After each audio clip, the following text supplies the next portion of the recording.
Hello everyone, welcome back into this channel, and in this video I would like to show you the way how to use the CapCut cloud to sync all of the devices to make it easier to work with the CapCut application in every devices. So the first thing you have to do is make sure that you already create the CapCut account. How to check it? So you just need to take a look on this button features. There will be like 4 sections. Go visit the me here, and here is the accounts that you have. So here you just need to go back after remember the username as well as the passcode that you use for entering this account. So you just need to go back into the edit part, and you just need to decide which project that you want to upload into the CapCut clouds. So after you find it, let's say I will let you upload this into the CapCut cloud. So click this 3 small dots over the project and go click upload to space, and you just need to choose the folder where you want to put the projects in.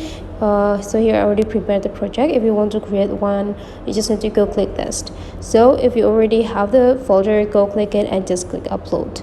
And now we just need to wait until the project is successfully uploaded. So it will be symbolized with the clouds symbol on the project that you uploaded. So it means that this project is already uploaded into the CapCut cloud. So whenever you go with another devices, you just need to log or sign in with your account, and you will get this in your account, and you can continue the project's work.